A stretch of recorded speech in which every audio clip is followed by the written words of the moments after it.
رمضان المبارک اللہ تبارک و تعالیٰ کے پسندیدہ ایام میں سے وہ خوبصورت ایام کا مجموعہ ہے جس میں اللہ اپنے بندوں پر زیادہ مہربانی فرماتا ہے۔ ہمارے ہاں بہت ساری چیزوں کو سن کے اور بہت سارے معاملات کو دیکھ کے ہم سمجھتے ہیں کہ یہ روٹین کی بات ہے، ہر سال روزے آتے ہیں، ہر سال رکھنے ہوتے ہیں۔ چونکہ یہ بڑا عظمت اور قدر والا مہینہ ہے، لیکن چونکہ خود چل کے آتا ہے تو جو چیز خود چل کے آتی ہے اس کی کئی دفعہ قدر کمزور ہو جاتی ہے، لہذا ہم روٹین کے فضائل سنتے ہیں، روٹین میں اسے لیتے ہیں۔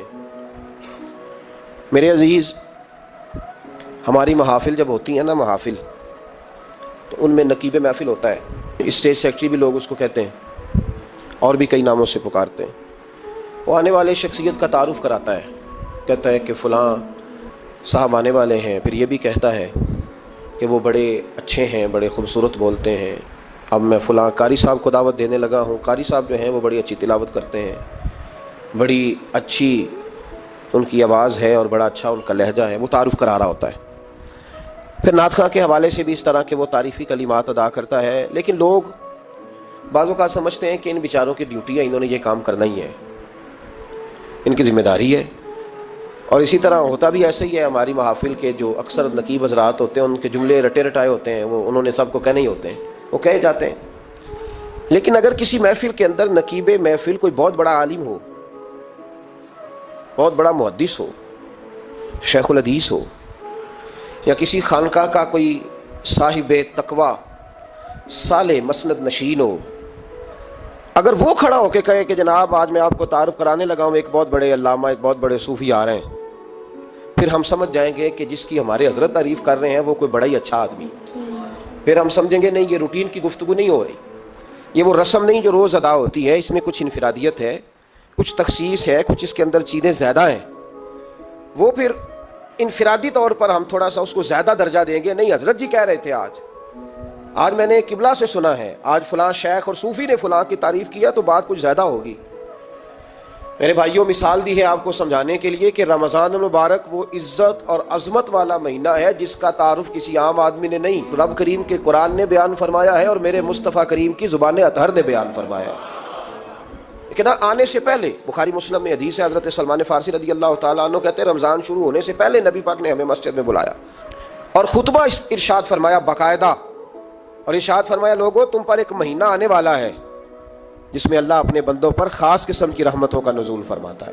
خود رسول پاک نے ہمیں کس قدر زیادہ اس مہینے کا اکرام کرنا ہے اور کس قدر زیادہ اس کو اہمیت دینی ہے اور کس قدر زیادہ ہمارے لیے وہ باعث عظمت ہے کہ جس مہینے کے فضائل خود رسول پاک علیہ السلام نے بیان فرمائے۔ اور نبی پاک صلی اللہ علیہ وسلم نے فرمایا کہ اس مہینے میں تم نفل پڑھو گے تو اللہ فرض کے برابر ثواب عطا فرمائے، اور فرض کا ثواب اللہ 70 گنا عطا فرمائے۔ کتنا؟ بولیے۔ اچھا ہوتا پتہ کیا ہے؟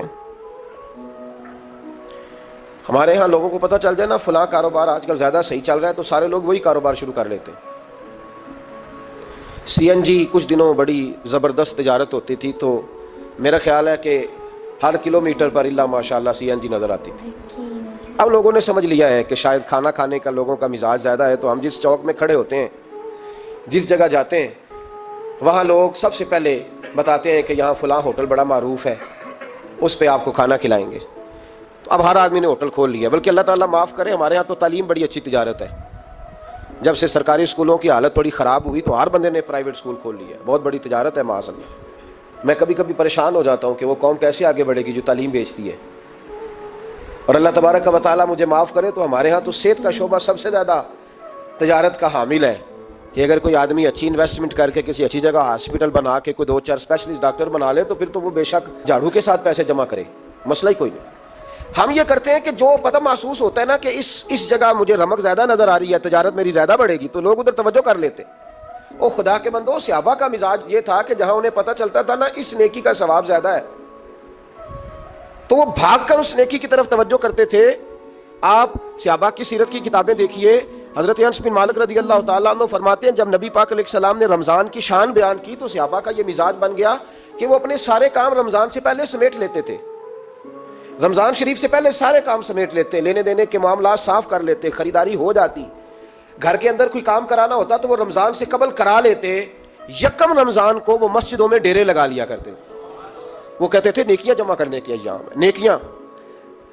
دیکھیں نا، سب سے مصروف ترین زندگی ہمارے نبی پاک صلی اللہ علیہ وسلم کی زندگی ہے. 23 سالوں میں نبی پاک علیہ السلام نے 2300 سالوں سے بھی زیادہ کام کیا. بڑا مصروف وقت تھا حضور کا، بڑا مصروف. ہمارے یہاں نا، میں ایک جگہ پہ حاضر تھا تو ایک بزرگ تقریر فرما رہے تھے. وہ کہہ رہے تھے اب خانقاہوں میں جو اللہ اللہ ہو رہی ہے وہ چھوڑ کے باہر نکلو، اب میدان میں نکلنے کا دور ہے. تقریر ختم ہوئی تو میں نے کہا حضرت ناراض نہ ہوئیے گا، ویسے کون سی خانقاہ میں اللہ اللہ ہو رہی ہے جہاں سے آپ باہر نکالنا؟ تو دور ہی گزر گیا اللہ اللہ کرنے کا. اب تو لنگر شنگر چل رہا ہے خانقاہوں میں، یا باتیں شاتیں ہو رہی ہیں. کیلو کال کی دنیا ہے، مستی اور حال کی تو کب سے چلی گئی. کم باذن اللہ جو کہتے تھے وہ رخصت ہو گئے. خانقاہوں میں مجاور رہ گئے یا گورکن. اب تو کہاں، آپ کس کو آپ کہہ رہے ہیں کہ اللہ اللہ چھوڑ کے باہر آؤ؟ کون اللہ اللہ کر رہا ہے؟ اللہ ماشاء اللہ ہے، حال ہی کوئی نہیں. اسلام فقط اللہ اللہ کا مذہب نہیں.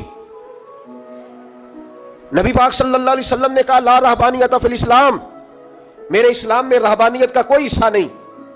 ایک آدمی جا کے صرف مسجد میں بیٹھ جائے، حقوق سارے چھوڑ دے، بال بچوں کو بھول جائے، اسلام اس کی حوصلہ افزائی نہیں کرتا، حوصلہ شکنی کرتا ہے. وہ والی صوفی کا درس حضور نے نہیں دیا کہ مسجد میں بیٹھو اور بس مسجد میں بیٹھو، خانقاہ میں بیٹھو، بلکہ نبی پاک صلی اللہ علیہ وسلم ہمیں بدر میں بھی نظر آتے ہیں.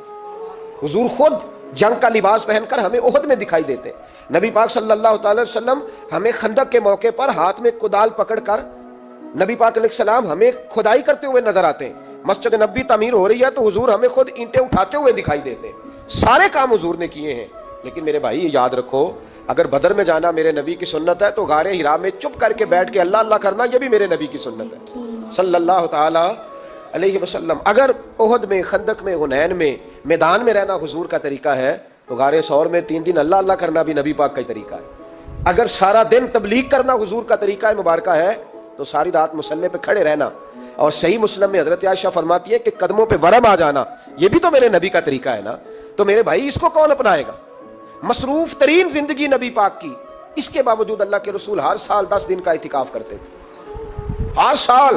ایک سال جہاد پہ گئے تھے، اعتکاف نہیں ہو سکا. اگلے سال میرے نبی پاک نے 20 دنوں کا اعتکاف فرمایا، پچھلے 10 دن کا. میں نے ایک بزرگ کی تعریف کی، ایک اپنے بڑے پیارے میرے محبت والے دوست ہیں، ان کے سامنے میں نے کہا یار یہ بندہ بڑا 4 سال اعتکاف کرتا ہے. تو انہوں نے ترجمہ کر دیا میری بات کا، تھوڑی سی تشریح کر دی. کہنے لگے ماشاءاللہ فارغ ہو گئے، اب بچوں کی شادی ہو گئی، اب فارغ ہیں. تو میں نے کہا کہ آپ یہ کہنا چاہتے ہیں کہ جو فارغ ہوتا ہے وہ اعتکاف کرتا ہے؟ آپ یہ کہنا چاہ رہے ہیں؟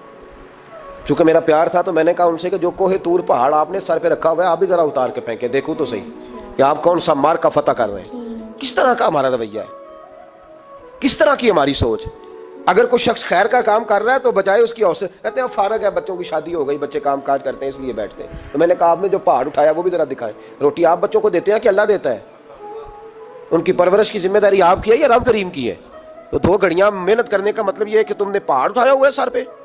تو اس طرح کے فلسفہ ہم بیان کرتے ہیں. افسوس یہ ہوتا ہے کہ رمضان المبارک اس میں بھی وہی سیاستیں، وہی خوش گپیاں.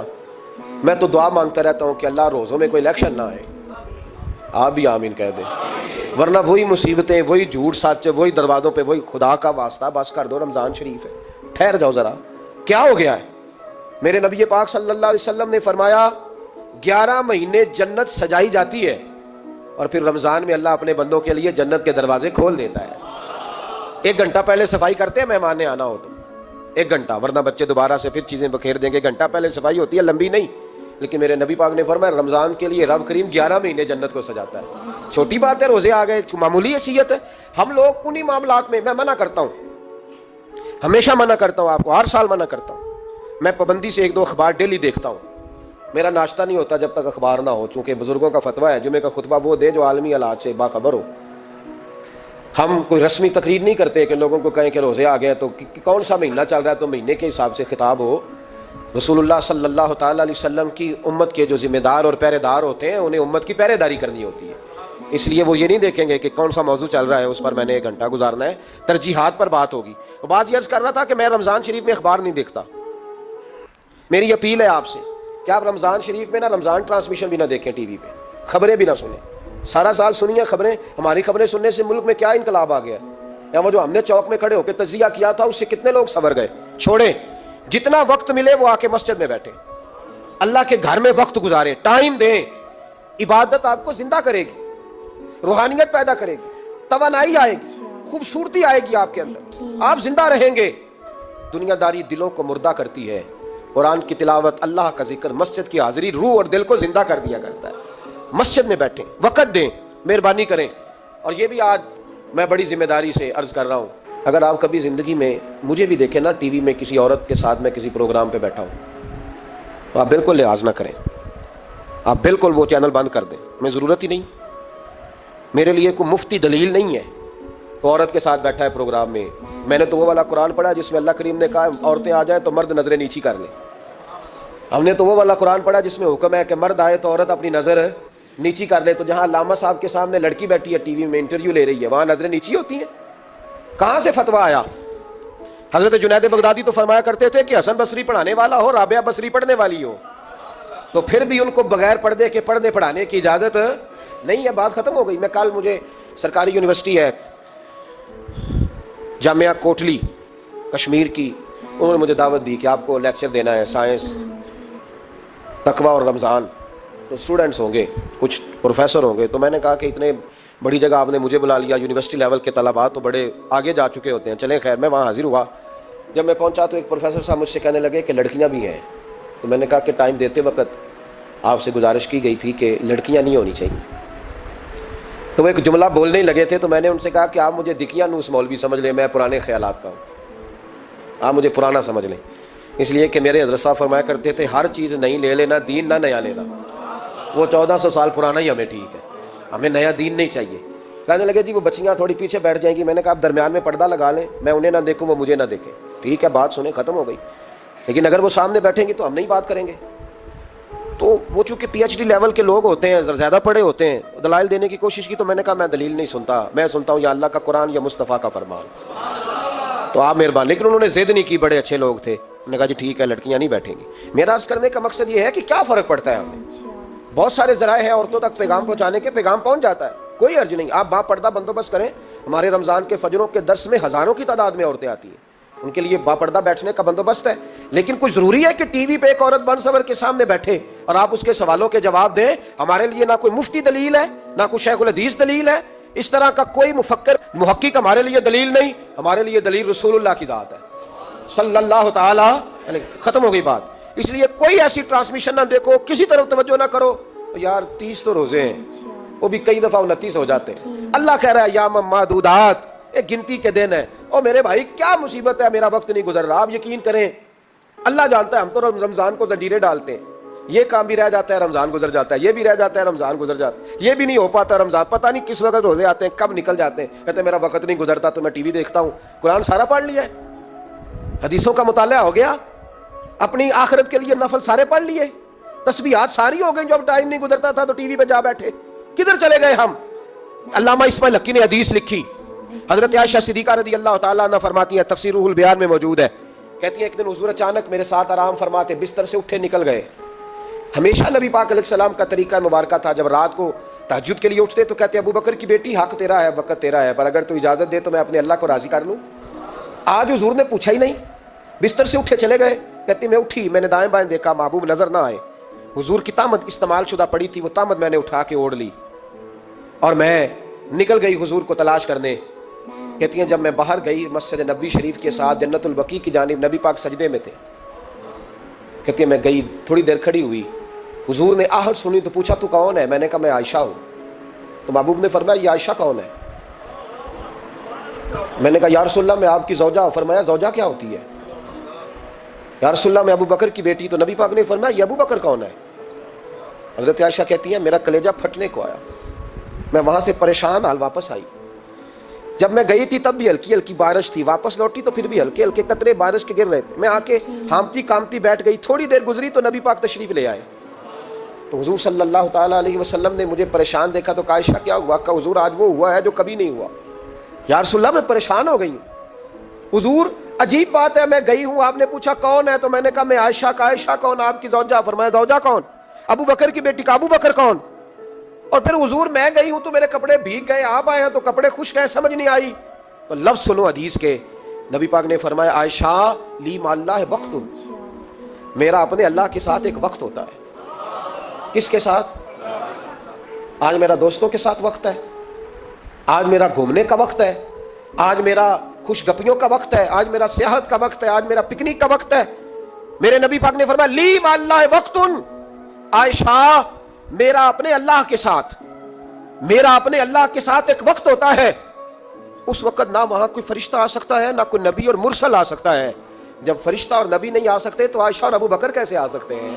تو کہا یا رسول اللہ پھر وہاں ہوتا کون ہے؟ تو حضور فرمانے لگے ایک میں ہوتا ہوں, دوسرا میرا رب ہوتا ہے, تیسرا کوئی موجود نہیں ہوتا. امت کو درس دیا ایک وقت 24 گھنٹوں میں ایسا لایا کر جس میں تو اپنے رب کو دکھڑے سنائے, جس میں تو دعائیں مانگے, جس میں تو عرض و نیاز کرے, جس میں تو اپنے گناہوں کی معافی چاہے. اعلیٰ حضرت کے والد گرامی سے کسی نے پوچھا, مولانا نقی علی خان صاحب سے, کہ حضرت جی فرعون 500 سال ہی حکومت کر گیا, 500 سال ہی حکومت کر گیا, اللہ کا مقابلہ کرنے والا پکا کافر بے ایمان.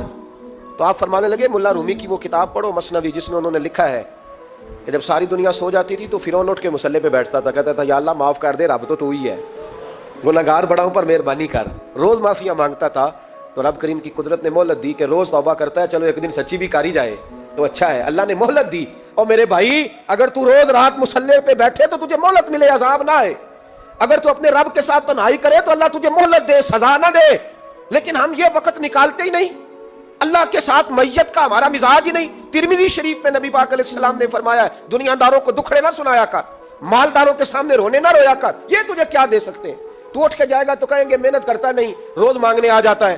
دنیا داروں کو دکھڑے نہ سنا, اور میں دکھ سنا تو اپنے رب کو سنا, اللہ والوں کو سنا, اللہ کے نبی کو سنا. اس سے مراد یہ سارے کہا دکھڑے اپنے رب کو سنا. اگر تو اپنے رب کو دکھڑے سنائے گا تو تھوڑی دیر ضرور ہوگی, لیکن ایک دن ایسا ضرور آئے گا. میرے مصطفیٰ کریم فرماتے ہیں رب تجھے دنیا سے بے نیاز کر کے مالا مال فرما دے گا. دھوکے کا مزاج نہ بنا, کینچی لے کے نہ گھوم کے کیسے جیب کاٹ سکتی. اللہ کو دکھڑے سنا.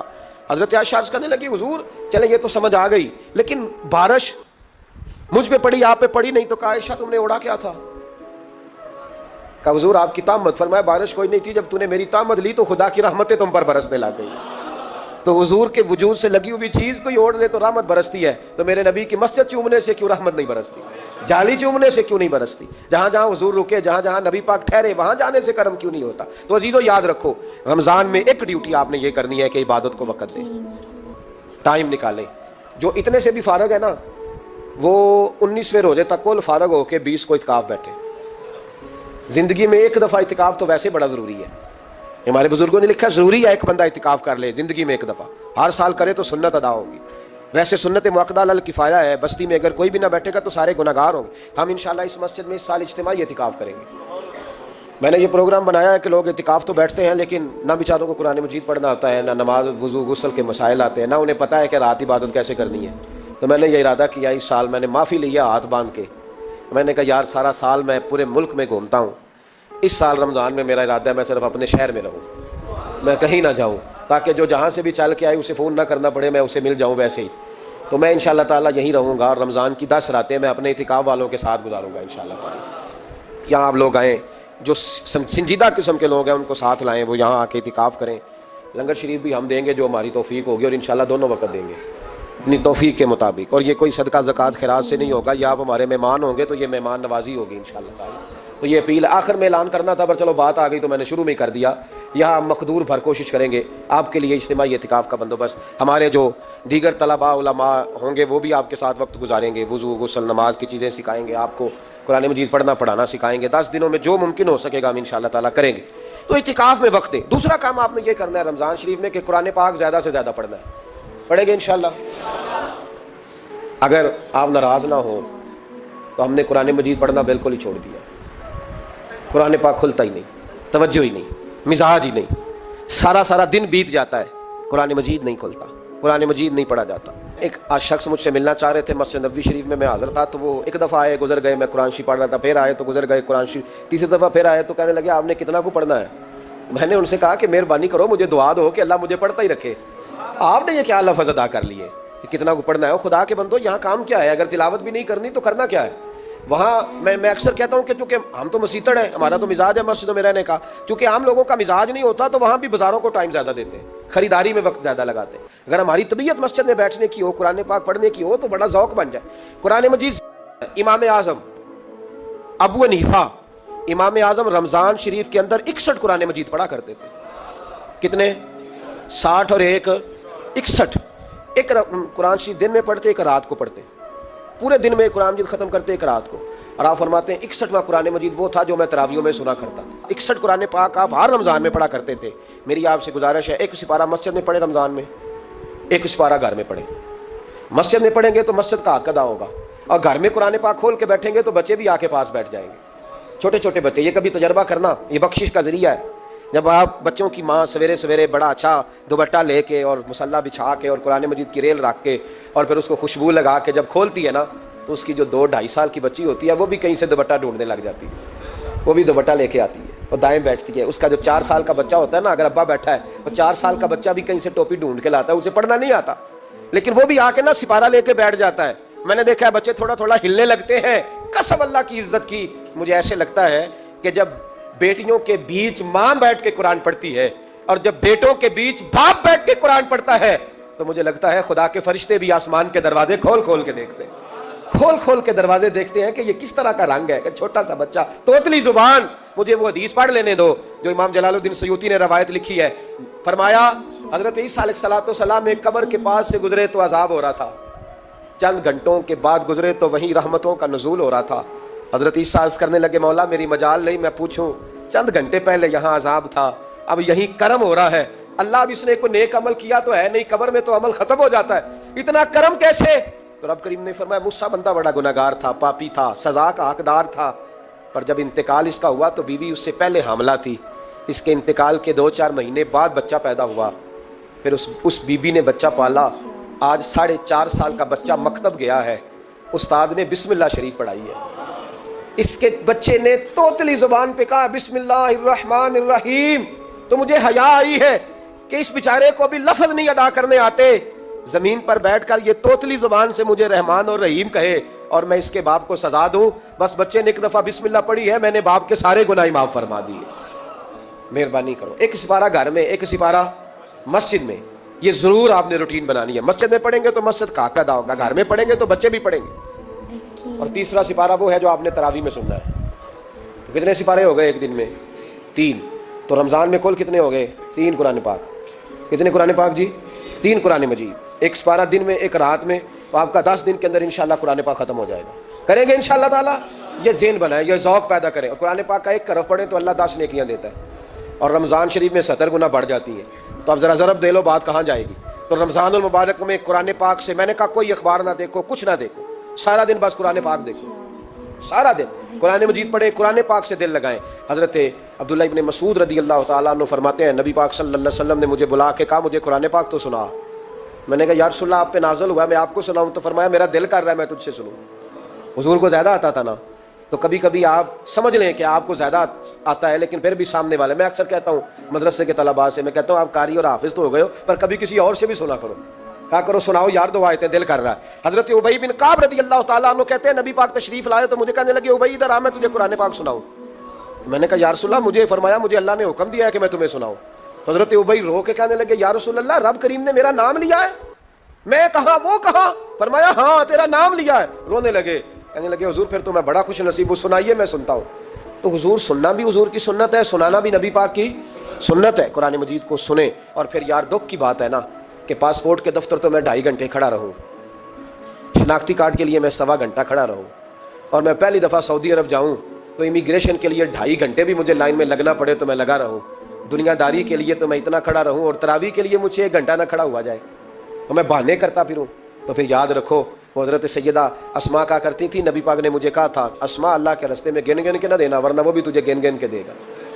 جب ہم رب کریم کو وقت اس طرح دیتے ہیں کہ دنیا داری کے لیے تو ساری ہمارے پاس ہمتیں موجود ہیں، اور تراویح کا وقت آیا تو بہانے ڈھونڈنے لگ گیا. تراویح کا وقت آیا تو وہ جو ہے اس نے شروع کر دی بات کہ جناب میرے فلان جگہ تکلیف ہے اور مجھے بلڈ پریشر ہو جاتا ہے تو پسینہ بڑا آتا ہے. تو اب تو آسانیاں ہی بڑی ہیں. صحابہ کہتے جب ہم مسجد نبی میں نماز پڑھنے جاتے تھے بارش ہوتی تھی تو مسجد میں پانی کھڑا ہوتا تھا، کیچڑ کھڑا بن جاتا تھا تو ہم اپنی جھولیوں میں خشک مٹی ڈال کے لے جاتے، اپنی اپنی جگہ بچھا لیتے مٹی، اور پھر ہم نماز پڑھتے تو ہمارے پیشانیوں پر بھی مٹی لگ جاتی. تو ایک صحابی جھاڑ رہے تھے تو نبی پاک نے فرمایا نہ جھاڑ، جب تک چہرے پہ رہے گی فرشتے درود بھیجتے رہیں گے. اب تو اسی لگے ہوئے مسجد میں, پھر بھی تو تراویح نہیں پڑھتا. تو ایک تو عبادت کو ٹائم دیں, دوسرا قرآن مجید زیادہ سے زیادہ پڑھیں, رمضان میں زیادہ سے زیادہ پڑھیں, مسجدوں میں ٹائم دیں. مجھے دکھ ہوتا ہے جب رمضان میں بھی نماز کے بعد مسجد کو تالا لگتا ہے. اگر ہم سارے آئیں مسجدوں میں, ہم رمضان شریف کے اندر وقت دیں, جس کے پاس ٹائم ہو وہ آ کے بیٹھ جائے, قرآن مجید کھول لے, تو میرا خیال ہے کہ مسجدیں بھی ہمیں دعا دیں گی کہ دیکھو ہر وقت انہوں نے میرے اندر تلاوت کی. ایک اور بات بھی عرض کرنی ہے, یہ مجھے کہا گیا ہے, میری اپنی طرف سے نہیں, یہ مجھے رکا دیا گیا ہے. کہہ دوں پکے نمازی ناراض تو نہیں ہو جائیں گے؟ جو پکے نمازی ہیں مسجدوں کے وہ میرے ساتھ وعدہ کریں, ناراض تو نہیں ہو جائیں گے؟ نہیں تسی نہیں بول دے, تساں ہو جانا. پکے بول دے نہیں پے, پکے کور دے نہیں پے. پکے نمازی, یہ پکے نمازیوں سے بات, ناراض تو نہیں ہو جائیں گے؟ یہ بول کے بتائیں, انشاءاللہ کہیں. کچے نمازیوں کو شکوہ ہے کہ پکے نمازی رمضان میں ہمیں گھورتے ہیں, رکھے دیے مجھے انہوں نے. کہتے ہیں پکے نمازی, کہتے ہیں فصلی بٹیرے آ گئے. یہ زیادتی ہے, یہ ظلم ہے. آپ پکے نمازی ہیں تو مہربانی کریں, آپ وہ جو آپ نے صاف لاٹ کرائی ہے نا اپنے نام پکی, کہ اتنے میں بھینا روز تو کتوں آ گیا, یہ چھوڑ دیں آپ, مہربانی کریں. یہ اللہ کا گھر ہے, یہ کسی کے نام رجسٹری ہو سکتی. جو آیا ہے نا بیچارہ, چلو کبھی کبھی صحیح, مہربانی کریں اس کو ٹائم دیں, بیٹھنے دیں, کچھ نہیں ہونے لگا. اور جب وہ آئے نا تو دعا کریں, جب اس کو دیکھیں تو کہ یا اللہ یہ آیا ہے تو ہمیشہ آتا ہی رہے, اس کو دعا دیں. مہربانی, بچے شکوا کرتے ہیں, کہتے ہیں پکے نمازی سانس نہیں لینے دیتے مسجد میں. اور ایک بات اور, یہ حضرت علی کا قول ہے, اس کو دل کی تختی پہ لکھ لینا, دل کی تختی پہ, شیر خدا کی شیروں جیسی باتیں. حضرت مولا علی شیر خدا فرمایا کرتے تھے, وہ نیکی کرنے والا اچھا نہیں جو نیکی کر کے اکڑ جاتا ہے اور دوسروں کو گناہگار سمجھتا ہے, وہ نیکوکار اچھا نہیں. فرمایا کرتے تھے اس سے وہ گناہگار اچھا ہے جو گناہ کر کے کم از کم شرمندہ تو ہوتا ہے نا. فرماتے ہیں جو گناہ کر کے شرمندہ ہو وہ زیادہ اچھا ہے اس سے جو نیکی کر کے اکڑ جائے. تو تھوڑی سی نیکی کر کے, پرہیزگاری کر کے ساری دنیا کو گناہگار سمجھنے لگ جانا, یہ تو بت پیدا کر لیا ہے تو نے اپنے اندر. اس بت کو توڑ دے, پتہ نہیں کون کب آئے اور اللہ کا ولی بن جائے. کوئی آیا لے کے چلا گیا, کوئی عمر بھر بھی نہ پا سکا. میرے مولا تجھ سے گلا نہیں, یہ تو اپنا اپنا نصیب ہے. تو مہربانی کریں پکے نمازی, تھوڑی شفقت کریں. یہ میں سب سے نہیں کہہ رہا, جو گھورتے ہیں صرف ان سے کہہ رہا ہوں. کچھ پکے نمازی ہیں تو الحمدللہ دل کے بھی بڑے پکے ہیں, سوچ کے بھی بڑے پکے ہیں, اچھے ہیں, خوبصورت لوگ. لیکن کچھ ایسے لوگ ہیں, ہمارے شہر کے ایک ڈاکٹر صاحب ہیں, میں نے کہا آپ نماز مسجد میں پڑھا کریں. ان کی عمر کافی زیادہ ہو گئی ہے, تو کہتے ہیں حضرت میں پڑھوں گا انشاءاللہ. ان کو میں نے دوائی لینے گیا تو میں نے وہاں بھی میں نے بات شروع کر دی. میں نے کہا آپ مہربانی کریں, کہتے ہیں میں آؤں گا. کچھ دنوں کے بعد میں نے اس مسجد میں نماز پڑھی, اور خاص کر کے پڑھی کہ یہ ٹائم ہے. میں نے فون کیا کہ ڈاکٹر صاحب آپ نظر نہیں آئے, تو کہتے ہیں سب ناراض نہ ہو جائیں. نمازی مجھے کہتے تھے خیر ہے ڈاکٹر صاحب, کہیں غلط جگہ تبادلہ تو نہیں ہو گیا, کوئی مصیبت تو نہیں آ گئی؟ تو کہتے ہیں مجھے شرم سی آتی ہے کہ نمازی اس طرح, ویسے بھی میں گیا نہیں, 60 سال عمر ہو گئی, تو اب نمازی تو یہ آپ کیا کر رہے ہیں؟ ہم کوئی اللہ کی رحمت کے منشی ہیں کہ ہم سے پوچھ کے وہ دے گا جس کو دے گا؟ کیا کرتے ہو؟ او بھائی, حضرت باجدید بستامی رحمۃ اللہ تعالیٰ علیہ جیسے لوگ کہا کرتے تھے جنہوں نے ساری زندگی جھوٹ نہیں بولا, حرام نہیں کھایا, فرماتے تھے الفن کہتا ہوں, بالغ ہونے کے بعد نماز قضا نہیں کی, لیکن پھر بھی کہا کرتے تھے دعا مانگو میرا رب مجھ سے حساب نہ پوچھ لے. حساب والا نہیں ہوں میں, درگزر والا ہوں. عدل کریں تے تھر تھر کمبن اچیاں شانہ والے, یہ تو فضل کریں تے بخشے جاون میرے جے منہ کالے. تو مہربانی کریں, آگے چلیں. رمضان شریف میں سخاوت کرنی ہے. حضرت انس بن مالک رضی اللہ تعالیٰ عنہ فرماتے ہیں جس طرح تیز آندھی چلتی ہے, ذرا مثال دیکھیں صحابی کی کتنی خوبصورت. فرماتے ہیں جس طرح تیز آندھی چلتی ہے نا, اس طرح رمضان میں میرے نبی کی سخاوت چلا کرتی تھی. نبی پاک ہر سائل کو دیتے, جو قیدی بند ہوتے نا, قیدی جنگ کے قیدی کفار, حضور انہیں بھی آزاد کر دیتے رمضان میں. فرماتے جاؤ تمہیں آزاد کیا. سخاوت کریں. اور میرا مشورہ ہے اس دفعہ غریبوں سے غریب سخاوت کریں. نسخہ دے رہا ہوں امیر ہونے کا, تو سخی ہو جا, رب کریم تجھے امیر کر دے گا. سخی بن جا. مالا والے سخی نہیں ہوندے تے سخیاں کول مال نہیں ہوندا, ایتھے اوتھے دوواں جہان نہیں, سخی کنگال نہیں ہوندا. سخی بن جاؤ. میرے نبی پاک علیہ السلام نے فرمایا بندہ کبھی بھی جیب کا سخی نہیں ہوتا, سخی وہی ہوتا ہے جو دل کا ہوتا ہے. غریبوں کو میرا مشورہ ہے کہ 10 روپے دو, لیکن رمضان میں روز دینا, ہر شام دینا. غریبوں کو ساتھ بٹھاؤ, روٹیاں کھلاؤ, افطاریاں کراؤ, غریبوں کے گھروں کے اندر سوٹ پہنچاؤ, مدارس کے طالب علموں کو کپڑے خرید کے دو. جو کچھ نہیں دے سکتا وہ ایک مسواک لا کے دے. ڈیوٹی کرو, اپنے دائیں بائیں غریبوں کا خیال رکھو. جن گھروں میں اکثر دیکھتے ہو کہ دال کا شاپر جاتا ہے, وہاں رمضان شریف میں صبح صبح گوشت پہنچاؤ. مہربانی کرو. غریب امیر تو کسی کو تب دے گا جب اس نے ووٹ لینے ہوں گے, وہ تو وہاں زکات دے گا جہاں سے اسے پتا ہوگا کہ میری تعریف اچھی ہوگی. وہ تو مسجد میں اس وقت خرچ کرے گا جب اس کا نام بار بورڈ پہ لکھا جائے گا. غریبوں, تم نے ظلم کیا ہے. اگر تم اپنی 4 غریب بھائی مل کے ایک غریبنی بہن کا خیال رکھتے تو اس غریبنی کو محلے کے چودھری کے پاس نہ جانا پڑتا. اگر 4 غریب بھائی، ایک غریب بھائی کا خیال کر لیتے، تھوڑے تھوڑے جو صاحب حیثیت تھے تو وہ مجبور نہ ہوتا، مہربانی کرو۔ حضرت عبداللہ ابن عمر رضی اللہ تعالیٰ عنہ ہر روز مدینے کے مسکینوں کو ڈھونڈ کے لاتے تھے، فرماتے تھے کہ ان کو ایک تھیلا دینا میں عزت نہیں سمجھتا، ڈھونڈ کے لاتے غریبوں کو اور اپنے سامنے دسترخوان بچھاتے رمضان میں، اور پھر ان پہ کھانے چنتے اور فرماتے غریب کھائیں گے تو میرا اللہ راضی ہوگا، ساتھ بٹھا کے کھلاتے۔ ایک بڑی عجیب بات ہو گئی، گھروں میں ہو جاتی ہے، جن گھروں میں زیادہ مہمان آتے ہیں وہاں یہ مسئلے بن جاتے ہیں۔ ایک دن زوجہ کہنے لگی کھانا آپ کا یہ آج مہمان کو نہ لائیے گا، کہہ دیتی ہیں نا بیویاں کبھی کبھی، یہ نافرمانی نہیں، اگر آپ کو کھڑا کیا جائے نا رمضان میں روزہ رکھ کے باورچی خانے تو الگ پتہ جائے، اس کو نافرمانی نہ سمجھے، بیوی نے پکا کے نہیں دیا جی۔ تو حضرت عبداللہ ابن عمر کی زوجہ کہنے لگی آپ کا کھانا ہے مہمانوں کا کوئی نہیں، تو حضرت عبداللہ ابن عمر کہنے لگے اللہ تجھے جزا دے، تو روز پکا کے دیتی ہے، چل اس طرح کر مجھے سرکہ اور کھجور دے دے، روٹی میرے مہمان کو دے دے۔ آپ کی زوجہ رو پڑی، کہنے لگی اگر آپ افطاری والوں کا اتنا خیال کرتے ہیں تو میں نہ کروں، مجھے 10-20 منٹ کا ٹائم دے، میں اپنے اوپر وزن بوجھ ڈالوں گی، میں تھوڑی مشقت میں پڑوں گی لیکن مہمانوں کے لیے افطاری کا ضرور بندوبست کروں گی۔ ہمارے ہاں تو افطاریاں بھی سیاسی ہیں، ووٹ اکٹھے کرنے کے لیے افطاریاں، اور ڈرو اللہ سے، کس کس نام پہ لوگ دنیا داری کریں گے، کس کس نام؟ غریبوں کو کھلاؤ کھانا جن کو سارا سال گوشت ملتا ہے ان کی۔ میں کل یونیورسٹی میں کہہ رہا تھا کہ بڑا ہاتھی ہوتا ہے پر بادشاہ شیر ہوتا ہے، اس لیے کہ شیر ہفتے میں ایک دن گوشت کھاتا ہے، اگر روز کھائے نا تو اس سے بھی نہ اٹھا جائے، جس طرح ہم سے نہیں اٹھا جاتا، اس سے اٹھا کوئی نہ جائے، وہ ہفتے میں ایک دن کھاتا۔ مگرمچھ سب سے دلیر جانور ہے دریائی جانوروں میں سے، لیکن 24 گھنٹے میں 700 گرام کھانا کھاتی ہے، اور شیر کا بھی پنجہ پکڑ لے تو شیر چھڑا نہیں سکتا، روٹی کھا کھا کے تو حال ہی کوئی نہیں قوم کا۔ تو مہربانی فرمائے، فاقہ آپ کو طاقتور کرے گا، اور جتنا زیادہ انسان کھاتا ہے شہوانی قوتیں زیادہ ہوتی ہیں، اس لیے نبی پاک نے کہا تھا نوجوانوں کو یا شادی کر لو یا روزے رکھا کرو، اگر زیادہ روٹیاں کھاؤ گے تو تمہارے اندر نفسانی اور شہوانی قوتیں زیادہ پروان چڑھیں۔ تو مہربانی فرمائے رمضان میں غریبوں کے فاقوں کا خیال کریں، انہیں پہنچا کے آئیں، گھر جا کے دے کے آئیں۔ میں اکثر یہ روتا ہوں کہ ہماری مسجدوں میں نا 27ویں کو قاری صاحب کو سوٹ ملتا ہے، اس کے پیچھے سازش یہ ہوتی ہے کہ 27ویں روزے نہ تو درزی پکڑے گا نہ سی کے دے گا، تو ہم یہ سازش کرتے ہیں کہ دین جنا نہ ہوئے مولوی بھی ساڑھے ورگا سوٹ پا لے عید پہ، تو پھر ساڑھے جی چودھری جی مولوی جی فرق ہی رہ گیا۔ تو 27ویں کو اس لیے دیتے ہو کہ درزی نہ پکڑے، اس بیچارے کو دینا ہے تو یکم رمضان کو دو، اس کو حضرت جی میرے والا جوڑا پہن کے آپ نے تراویحاں پڑھانی ہے، یہ جمعہ آپ نے میرے سوٹ سے۔ مہربانی کریں آپ جو آپ کے اپنے علاقے کے مسجد کے قراء ہیں، حفاظ ہیں، طالب علم ہیں، ان کو رمضان شریف سے شروع ہونے سے پہلے، اور کسی گھر میں آپ لنگر پہنچاتے ہیں 20ویں روزے تو 20 روزے تو فاقے سے انہوں نے رکھ لیے، اب آپ گھی لے کے پہنچ گئے۔ اگر رمضان کی نیت کر کے رمضان سے پہلے بھی دو گے تو اللہ رمضان جتنا ہی اجر عطا فرمائے گا۔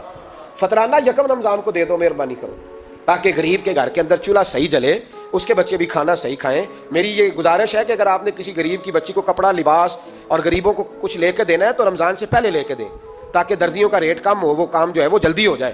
اور میری گزارش ہے مسلمانوں سے کہ اپنے سارے کام رمضان سے پہلے سمیٹ لو، اتنے قیمتی دن دوبارہ نہیں ملیں گے جو زندگی میں رمضان دوبارہ سے آ رہا ہے، سارے کام پہلے کر لو۔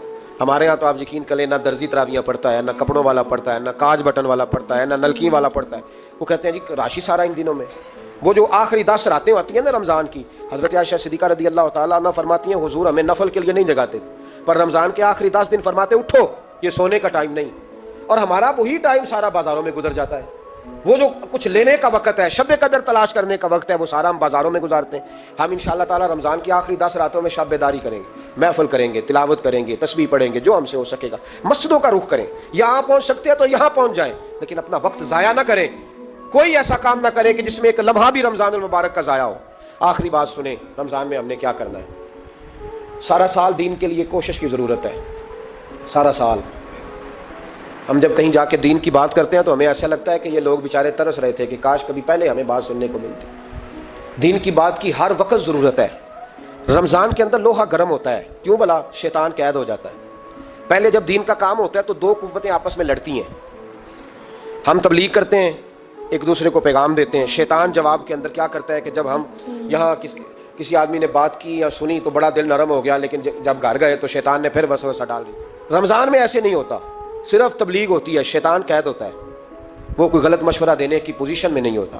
اب ہمیں کیا کرنا چاہیے کہ تبلیغ زیادہ کرنی چاہیے، جد و جہد کریں، اتنی جد و جہد کریں کہ یہ رمضان جو آنے والا ہے اللہ تعالیٰ اسے امت مسلمہ کی عزت کا مہینہ بنا دے۔